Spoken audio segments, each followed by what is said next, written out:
मेरा मन था आपसे बात करने का कभी, so I am happy to be with you.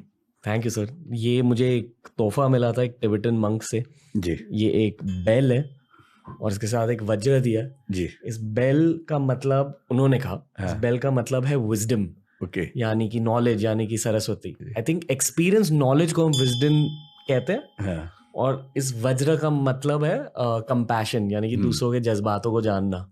और ये बेल मैं बहुत कम उठाता हूँ इस पॉडकास्ट में, पर आज उठाऊंगा इस पॉडकास्ट के स्टार्ट में। Thank you. When wisdom meets compassion. Thank you.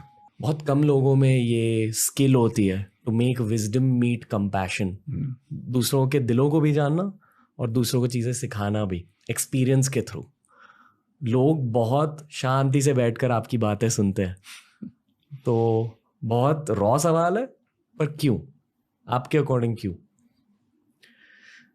मतलब अगर बात स्टूडेंट्स की हो रही है तो सरप्राइजिंगली उसके पीछे मेरा व्यू ये है कि मैं स्टूडेंट लाइफ में बहुत ख़राब स्टूडेंट रहा हूँ।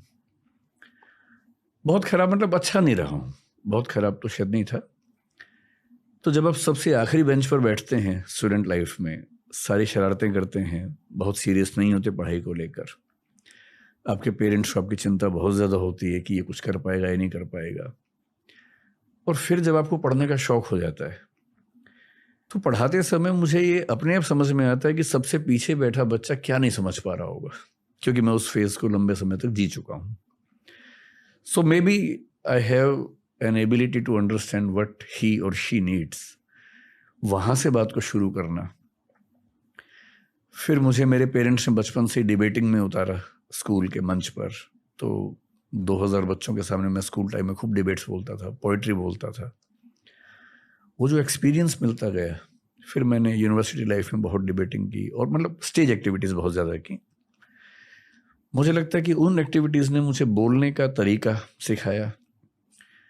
हंसी मजाक करना मेरी बचपन से आदत रही है, फितरत रही है, तो बोलने का कॉन्फिडेंस, हंसी मजाक करने की क्षमता, सबसे कमज़ोर बच्चे के मन में क्या दुविधाएं होंगी उनको समझ पाना, और फिर अंत में मेरा स्वधर्म जो है, जिसको गीता में कहते हैं कि आप वही काम सबसे अच्छा करेंगे जो आपका स्वधर्म है। मुझे लगता है कि मेरा स्वधर्म दरअसल पढ़ना पढ़ाना ही है। So when I teach I feel like I am into a spiritual experience.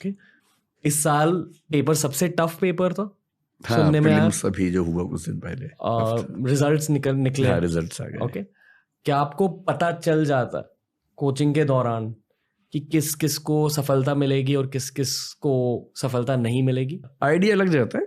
Okay, ये ठीक वैसे ही जैसे आपको पॉडकास्ट के दौरान अंदाजा हो जाता होगा कौन सा कितना चलेगा जी, कुछ कुछ वैसे ही है। एक इंट्यूशन का लेवल आ जाता है कोई भी काम करते हुए, लंबे समय तक आप जो कोई काम करते हैं, so you get to understand who has the potential to get through. Idea हो जाता है। Congrats to everyone who succeeded. पर जिन लोगों को सफलता नहीं मिली, पहले उनके दिल को एड्रेस करते हैं हम। आप एड्रेस कीजिए। इस बार का जो प्रीलिम्स का पेपर था 2023 वाला, वो अब तक का सबसे मुश्किल पेपर हम कह सकते हैं। मतलब 20-25 साल से मैं देख रहा हूँ प्रीलिम्स, वो सबसे मुश्किल पेपर था। लेकिन इसमें एक बात ध्यान रखनी है, 2 पेपर्स होते हैं, आपको शायद आइडिया हो। एक जनरल स्टडीज का है जिसके बेस पे मेरिट बनती है, एक सीसेट है जिसके बेस पे सिर्फ क्वालिफाई करना होता है। जनरल स्टडीज का पेपर बहुत मुश्किल था, थोड़ा सा इस बार कंसेप्चुअल की जगह उन्होंने फैक्चुअल एलिमेंट ज़्यादा डाल दिया था। और उसमें चिंता की बात इसलिए नहीं होती कि जनरल स्टडीज़ में देखिए, जैसे 10 लाख लोग फॉर्म भरते हैं, 6 लाख लोग एग्ज़ाम देते हैं, लगभग 5-6 लाख लोग।